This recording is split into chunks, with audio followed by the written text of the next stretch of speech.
Comment ça va? En vrai, comment ça va? Comment ça va? Ça m'intéresse que tu mettes en commentaire comment ça va, comment tu te sens. Surtout que, en fait, il s'est passé un truc dont on n'a pas parlé sur la chaîne du Canard Réfractaire. Et là, je vais parler de mon ressenti personnel. N'hésite pas à me dire par commentaire ce que toi t'en penses. Mais moi, de ce que j'ai l'impression, quand je me sonde comme ça, c'est que le mouvement social, il est mort. Voilà, c'est fini. Alors, on peut dire plein de trucs sur les trucs qui étaient bien, les trucs qui étaient pas bien, mais c'est terminé.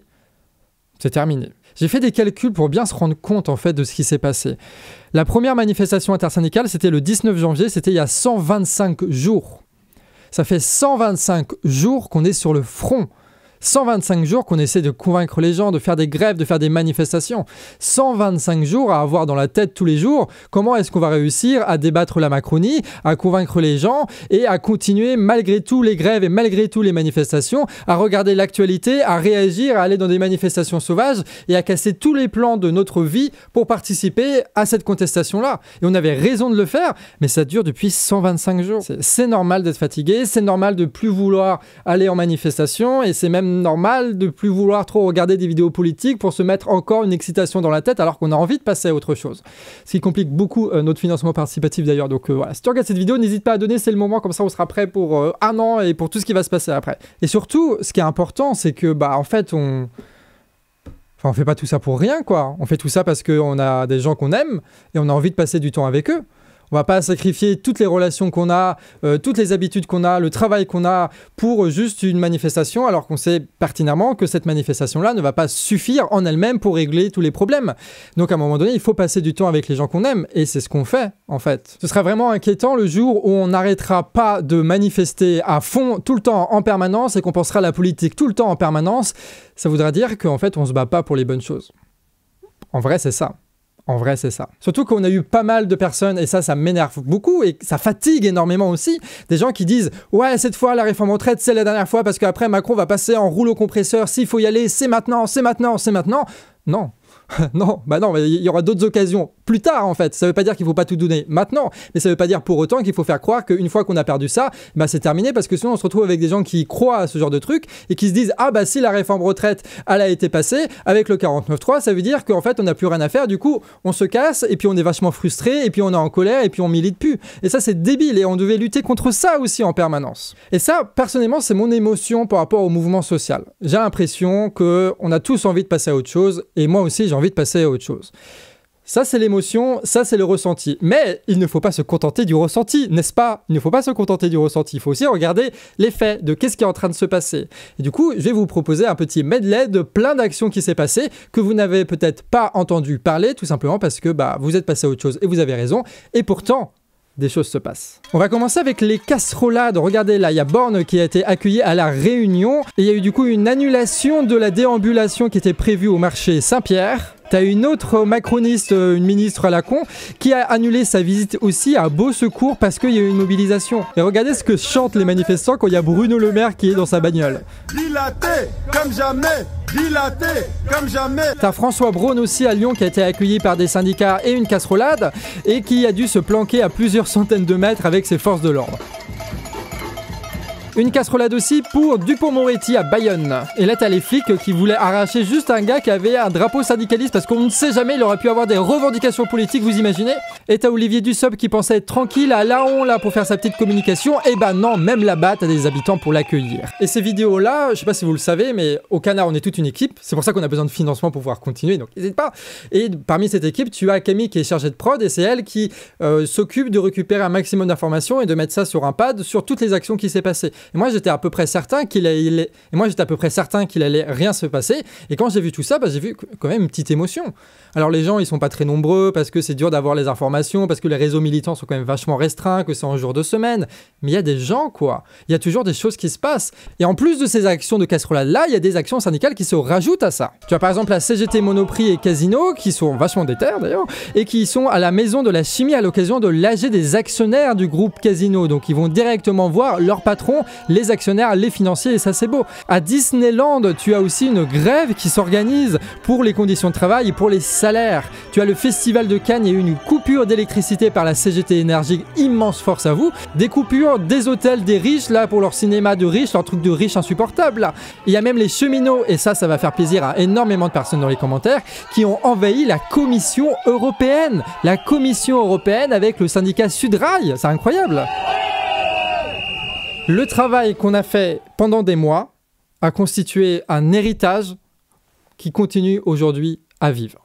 Voilà. Alors, on veut tous peut-être passer à autre chose, on en a peut-être marre un peu de la politique, on a besoin d'une pause. Cependant, l'héritage continue de vivre. Et par-dessus ça, il y a aussi des actions qui ne sont pas des casserolades et qui ne sont pas des trucs de syndicats. Regardez par exemple, à Paris, il y a eu un carnaval sauvage contre Macron. C'était le 12 mai avec plein d'étudiants. Et là, bon Dieu de bonsoir, ça a quand même plus de gueule qu'une manif intersyndicale. Regardez à Strasbourg, il y avait le SNU qui était là pour recruter les gens pour la guerre.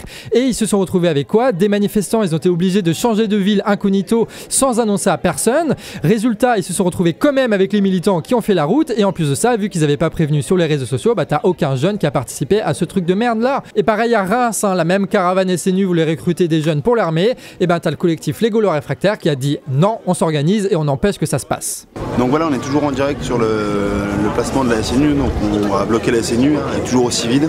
Faire spot visiteur depuis 10 heures, depuis l'ouverture. Et là, il y a quelque chose de particulier qui se passe, et encore une fois, je sais pas si vous avez cette mémoire-là, mais moi je me souviens, genre loi travail ou tout ce qui était sur, je sais pas si vous vous rappelez, la marée populaire et compagnie. En gros, il y avait une grosse hype en mode ouais, vas-y, faut y aller, c'est la dernière fois où on peut faire les trucs, t'as le même discours à la con en permanence.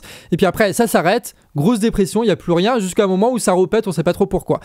Et là, c'est pas le cas. Là, c'est grosse hype, beaucoup plus grosse que d'habitude. Et même quand ça commence à décliner fortement, il y a toujours des choses qui se passent. Et en fait, ce toujours quelque chose qui se passe, ça permet à des gens, s'ils sont bien organisés, de pouvoir se structurer. C'est-à-dire faire en sorte que les gens qu'on rencontre dans les actions puissent rester en contact avec nous et qu'on puisse tous ensemble continuer à organiser des actions, continuer à se parler, continuer à débattre, continuer à apprendre des choses dans la politique. Et c'est pour ça d'ailleurs que les Gaulois Réfractaires de Reims, ils organisent une action, mais je laisse Scotty vous en parler. Wesh les amis, c'est le S. Bon, parlons peu, mais parlons bien. Donc on voit bien que la politique au jour d'aujourd'hui, c'est toujours un peu la merde. Toujours aussi bien la merde. Le mouvement, il n'est pas à l'arrêt, mais je vais dire qu'il est en pause parce que nous, on est toujours déter, on est toujours dans la rue en train d'organiser des choses. Donc, il y a 2 dates à retenir. Demain, 25 mai, rendez-vous à la maison des associations pour pouvoir discuter ensemble de tout ce qu'il y a à faire par la suite, de pouvoir se préparer, s'organiser, durcir un peu le collectif, qu'on soit prêt pour le retour de la colère en France, parce qu'on est toujours tous en colère. Donc là, on pourra débattre ensemble et on préparera aussi le 6 juin où là, on va faire un sbeul parce que hashtag 100 jours de sbeul, c'est toujours d'actualité. Rendez-vous jeudi 25 mai à la maison des associations, 19h, 22h. Ciao. Et moi, ce que j'aime beaucoup dans les Gaulois Réfractaires, c'est qu'ils ont une triple approche. La première, c'est de faire en sorte de faire venir un maximum de personnes pour continuer à faire des actions, pour continuer à politiser des gens, c'est-à-dire quelque chose de normal qu'on faisait nous pendant le mouvement social. Mais ils ont aussi l'approche de profiter de cette pause pour se structurer, c'est ce qu'ils sont en train de faire là, pour pouvoir repartir après de plus belle. Et troisièmement, ils profitent de ce moment de structuration aussi pour pouvoir débattre sur énormément de sujets, notamment sur l'inflation, la guerre, l'écologie. Et ça, c'est très important. Pourquoi? Parce que la réforme retraite, c'était très facile, mais véritablement très facile de trouver des argumentaires pour dire vous dites n'importe quoi sur la réforme retraite. Par contre, sur l'inflation, c'est beaucoup plus compliqué. Bah ouais, d'où elle vient l'inflation? À qui c'est la faute? C'est beaucoup plus complexe. Toi, t'as plusieurs trucs qui se mélangent. Et puis pareil pour la guerre, c'est très compliqué d'avoir un discours sur la guerre. Donc pour ça, il faut en parler. Et vu que c'est compliqué de le faire pendant un mouvement social parce qu'on est tous en mode manif, bah eux, ils le font pendant qu'il y a un petit moment de pause. Et ça, c'est très malin. Et c'est exactement ça qu'il faut faire. Et c'est parce qu'ils prennent les bonnes décisions au bon moment que le collectif grandit. Ils sont de plus en plus nombreux dans les actions, mais surtout, ils sont de plus en plus nombreux à organiser à l'intérieur du collectif tout ce qui est en train de se passer. La communication, elle est plus gérée par Scotty, mais par d'autres personnes qu'on a formées pour qu'ils puissent faire des affiches et qui sont autonomes aujourd'hui. Pareil pour les communiqués de presse, pareil pour le service d'ordre, pareil pour la participation, par exemple, à l'Assemblée Générale qu'ils organisent. Mais en fait, la parole, c'est pas que Didier et Scotty qui vont la prendre comme c'était avant, mais énormément de gens qui ont rejoint le collectif et qui vont tous prendre leur part de responsabilité. Et donc, vous voyez, ça aussi, c'est l'héritage de notre mouvement social, un héritage qui fait que nous avons aujourd'hui des collectifs qui sont capables d'agir et de produire de la pensée, de mobiliser des gens, même s'il y n'y a plus de manifestations qui sont organisées. Et à Strasbourg, vous vous souvenez, on parlait beaucoup du collectif On crèvera pas au boulot. Et eux, ils ont réussi à organiser avec plein de collectifs d'Alsace et des Vosges un intercollectif qui s'appelle Réseau Action Résistance. Et ils ont prévu une action le samedi là qui arrive, le 27 si je dis pas de bêtises. C'est à 14h place Corbeau et ça va prendre la forme d'un village des luttes, c'est-à-dire que tu vas avoir plein de collectifs qui vont être présents et qui vont présenter ce qu'ils vont faire, c'est-à-dire que les gens qui veulent rejoindre des collectifs n'auront qu'à aller à ce village des luttes pour trouver chaussures à leurs pieds. Et là c'est que 2 collectifs, il en existe partout en France aussi, hein. Donc nous on n'a pas tous les noms, si tu les as en commentaire ça nous intéresse, mais ce qui est sûr en tout cas c'est que ça va devenir pour eux, non pas compliqué, mais il va falloir qu'ils s'adaptent assez rapidement. Pourquoi est-ce que je dis ça? Parce qu'en fait avec la baisse d'intensification du mouvement social, avec le fait qu'il y ait de moins en moins d'actions, avec de moins en moins de nouvelles personnes, avec cette émotion qui est plus trop présente, tu vois, et en fait, il n'y a plus rien qui pousse en fait les décisions en mode là, il faut faire grève, là, il faut bloquer les trucs, là, il n'y a pas le choix, machin. Et du coup, on va se retrouver avec des groupes de personnes, avec un peu de frustration, avec un peu de plein de choses différentes qui peuvent tenter de s'accaparer les collectifs, de s'accaparer les groupes. Et ça, notamment, beaucoup les partis politiques ou les syndicats qui profitent en fait du fait qu'il y a une démobilisation pour dire aux gens, t'as vu, là, il n'y a plus rien à faire, donc si tu veux continuer à agir, t'as qu'à venir dans notre parti, dans notre syndicat. C'est dans ces phases-là où ils recrutent énormément. Et ça, c'est d'autant plus vrai lorsque ce sont des personnes qui ont un savoir-faire technique, genre faire des tracts, faire des affiches, faire des communiqués de presse, qui fait qu'en fait, on est tous obligés de passer par eux pour faire les actions qu'on a envie de faire, et donc c'est eux qui prennent une place centrale et qui orientent un peu tout le bazar. C'est pour ça que nous, au Canard, très rapidement, on vous a montré comment faire des tracts, comment faire des affiches, comment faire des infographies pour Internet, là, et qu'on vous a mis à chaque fois en description les liens pour le faire. Mais là, je parle des syndicats et des partis en mode, parce que c'est un peu ça leur défaut, mais en vrai, ils apportent aussi énormément dans la structuration. Moi, je me souviens des Gilets jaunes, les anciens syndiqués, c'est ceux qui arrivaient à cadrer le mieux les manifestations, à organiser les choses, sans pour autant que ça dénature le mouvement. Et si on parle des Gilets jaunes, par exemple, qui sont aussi présents dans le mouvement et dans les collectifs là aujourd'hui, et en fait, eux, ils ont par exemple une tendance, beaucoup, on a remarqué, genre à la chefferie, tu vois, genre des gens qui prennent vachement leur rôle de leader au sérieux et qui fait qu'il y a des batailles entre le petit chef de tel coin et le petit chef de tel coin. Et ça, c'est un des gros objectifs, hein. Réussir à s'organiser pour se protéger des gens toxiques et des comportements toxiques, même plus des comportements parce que les gens ne se comportent pas de la même façon selon la situation et les contextes. C'est pour ça que les choses changent aussi. Donc, se protéger des comportements toxiques tout en étant complémentaires les uns les autres. Parce que ce serait con quand même d'avoir fait tout ça pour se retrouver avec des organisations de gauche qui parlent à des gens de gauche pour recruter des gens de gauche et des militants de gauche qui vont se retrouver dans des réunions de gauche et qui vont toucher personne de nouveau et qui vont juste refaire la même chose en permanence, quoi. S'il vous plaît, s'il vous plaît. Mais si je vous balance ça, c'est vrai que ça peut être frustrant des fois parce que chez vous, il n'y a peut-être pas justement ce genre d'organisation et que du coup, vous avez envie que ça arrive mais ça n'arrive pas et que vous êtes comme des cons devant les ordinateurs. C'est pour ça qu'on ne va pas vous dire là maintenant tout de suite de allez-y, créez des collectifs, allez dans les manifestations, machin, parce que c'est compliqué maintenant. Mais sachez que ça existe. Peut-être qu'autour de chez vous, il y a quand même des collectifs qui sont en train de se prendre forme et pourquoi pas aller les rejoindre, pourquoi pas, hein. Ou alors là, il reste encore le terrain d'internet, sur les partages, faire en sorte de politiser un maximum de personnes. Et puis voilà, soutenir le Canard, c'est possible aussi. Je dis ça, je dis rien, voilà. Bref, nous, on est en train de s'organiser pour se préparer à la suite. Et face à nous, l'État s'organise aussi pour la suite, et vous allez voir que c'est tout de suite un petit peu moins joli les histoires. Rapidement, parce qu'on va en faire de grosses vidéos, mais tu as des grandes relances qui sont en train de se faire au niveau de l'État pour la réindustrialisation, avec des nouvelles usines qui popent un petit peu de partout pour essayer de choper des investissements étrangers, et aussi avec une énorme militarisation qui est en train de se mettre en place avec la guerre, qui permet de relancer l'industrie de l'armement, avec les services militaires qui devient réellement un service militaire. Tu vois, le SNU, au début on se disait « Ah, c'est un peu bizarre, c'est une colonie de vacances ». Maintenant c'est clair, net, affiché, c'est un service militaire. Ils mettent des photos avec des putains de gamins, avec des putains d'armes, ces enfoirés. Et tous ces investissements-là, ça demande beaucoup de pognon. Et pour que les investissements étrangers arrivent, il faut qu'ils aient énormément de déductions fiscales pour pas qu'ils payent d'impôts. Évidemment, les riches vont pas payer d'impôts, vous imaginez quand même sinon. Et du coup, on se retrouve avec un État qui dépense énormément, qui emprunte énormément pour des projets industriels un peu foireux de batteries électriques dont on ne sait pas si ça va être rentable, surtout au niveau de la concurrence internationale, et qui va provoquer énormément de conflits avec d'autres pays, comme là, c'est en train de se passer avec l'Espagne. Et c'est pas du tout sûr que ça finisse bien pour le gouvernement gouvernement ce genre de move, quoi. Pour que les investisseurs viennent en France, il faut qu'ils se disent « Ah, il faut être rentable ». Donc il y a les subventions, mais il y a aussi la destruction du droit du travail pour faire en sorte que ça coûte de moins en moins cher de produire en France. Et surtout, faire une répression gigantesque sur tous ceux qui font des grèves sur les salaires, parce que eux, ils savent pertinemment que la suite, c'est la grève sur les salaires, c'est la suite logique de l'inflation, c'est des gens qui s'organisent partout en France pour demander du pognon parce qu'on ne peut plus vivre. Et le gouvernement, s'il veut faire en sorte que les investisseurs viennent, il faut qu'il tabasse ces manifestants, qu'il arrête ces grèves-là pour empêcher la hausse des salaires, pour garantir le profit des industriels. Et c'est pour ça qu'ils font la réforme du chômage, pour forcer les gens à accepter sous n'importe quelles conditions les travaux à l'usine. Et comme ça, hop, pareil, les salaires sont à la baisse. Et c'est pour ça, en fait, il y a une énorme tension dans la société qu'il faut bien comprendre entre le travail et le capital, comme diraient certains, tu vois, entre nous qui avons besoin d'une augmentation de salaire et qui commençons à s'organiser, et on a cette culture politique-là aujourd'hui encore plus qu'avant de lutter contre ça, vous l'avez vu avec Disney et compagnie, et face à ça, le capital qui essaie de choper toujours plus de thunes en profitant de cette situation-là. Là, encore une fois, contradiction, le gouvernement est obligé d'entreprendre des actions qui vont nous pousser aussi à l'action. Et vous voyez que là, cette dynamique de lutte des classes, elle est permanente et elle ne s'arrêtera pas. Autre exemple, pour faire en sorte que tu aies des gens qui soient suffisamment cons pour tabasser des ouvriers qui font grève pour une augmentation de salaire, il faut des flics totalement débiles, totalement zélés et un petit peu fascistes. Et donc ils ont continué la transformation de la police nationale en une espèce de milice nationale qui défend les intérêts du gouvernement, des industriels et des financiers, avec des gens de plus en plus tarés qui ne sont jamais punis. Regardez ce graphique-là, alors que les violences policières ont explosé avec Emmanuel Macron, il n'y a jamais eu aussi peu de condamnations de policiers pour violence. Mais plus ils font une violence policière, plus ça montre la véritable nature du système et plus les gens se disent il y a quelque chose qui va pas, quoi. Il y a vraiment quelque chose qui va pas dans ce système-là et donc ça va péter aussi à un moment donné. Autre exemple, dernier exemple, et puis après je m'arrête.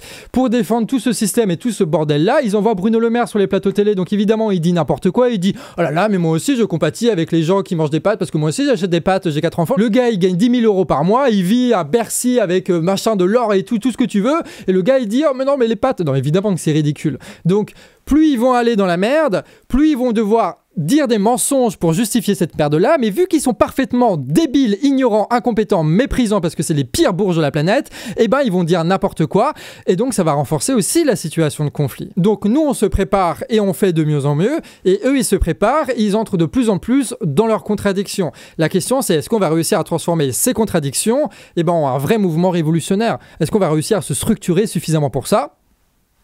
Voilà, c'est ça la question. C'est pas la question de savoir est-ce qu'on a eu le truc de la réforme retraite de Macron, est-ce que... Non, c'est est-ce qu'on va réussir à utiliser ces contradictions comme on l'a toujours fait pour nourrir un mouvement véritablement révolutionnaire, c'est-à-dire qui est capable de prendre le pouvoir aux bourges pour qu'on puisse gouverner cette société et gouverner cette économie. Sachant qu'évidemment, ce que je dis là, c'est applicable partout dans le monde. Et ça, c'est important de le dire. Pourquoi? Parce que quand on fait l'analyse de ce qui se passe en France, il faut parler de l'international. Et quand on se dit, je fais simple, hein, il y a une guerre impérialiste entre les États-Unis et la Chine, il y a une énorme crise de surproduction de la dette, machin, on n'y arrivera jamais. Mais en même temps, si tu te dis que cette situation internationale produit partout nationalement la même situation de crise et d'inflation qui fait qu'il y a des manifestations et de l'organisation du peuple, bah là, tu te dis, ah ouais, en fait, ça peut péter un peu partout à n'importe quel moment et ça peut s'organiser un petit peu partout à n'importe quel moment. Et du coup, on n'est pas seul. On n'est pas seul. On n'est pas seul. Bref, on n'a jamais lutté contre la réforme retraite. On a lutté contre un système qui a permis à la réforme retraite d'exister et d'être imposée par les flics et les mensonges. Et ce système-là, on n'arrivera pas au bout avec une manifestation ou un mouvement social. Ce système-là, on va réussir à l'abattre le jour où on sera capable de dégager les bourges et de gouverner cette société. Et pour ça, il faut apprendre à se parler, il faut apprendre à se respecter, il faut apprendre à échanger, à débattre, à s'organiser de plus en plus, de mieux en mieux. Et on a des opportunités qui sont devant nous. Il faut saisir ces opportunités pour aller le plus loin possible avec ce qu'on a. Et faire en sorte qu'on construise un héritage suffisant pour que la prochaine fois, on ait plus de choses et qu'on puisse repartir de plus haut et plus fort, comme je disais. Avec des médias indépendants comme le Canard Réfractaire, parce qu'ils auront réussi leur financement participatif contre toute attente. En description. Et du coup, profitons de ce temps pour comprendre ce qui se passe dans le monde et pour continuer à se structurer si vous avez des collectifs autour de vous. Bref, amis réfractaires, j'espère que ça va. J'espère que tu te reposes et que c'est cool, quoi, parce qu'il faut qu'on prenne le temps de passer du temps avec ce qu'on aime.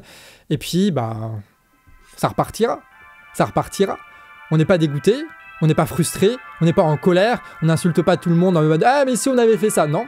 On a fait ce qu'il fallait faire, on peut être fier de ce qu'on a fait, on a réussi à monter quasiment à partir de rien le plus grand mouvement social de France depuis peut-être mai 68, et de toute façon ça va partir tellement plus vite que ce qu'on peut l'imaginer que voilà.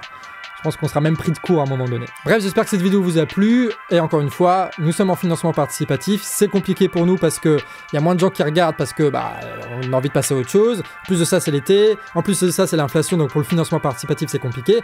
Donc si tu tiens au Canard Réfractaire et que tu veux qu'on continue et même qu'on se renforce en dépassant les 120 000 €, et finance la cagnotte du Canard Réfractaire, c'est important. Et si t'as pas de thunes, partage-la à tous les réseaux militants. Et c'est ça qui va nous permettre de continuer et d'être fort dans quelques mois quand ça repartira. Et quand ça repartira, évidemment, on prendra toutes les responsabilités et on fera le taf comme on l'a toujours fait. Sur ce, amis réfractaires, à la prochaine. Voilà, des bisous.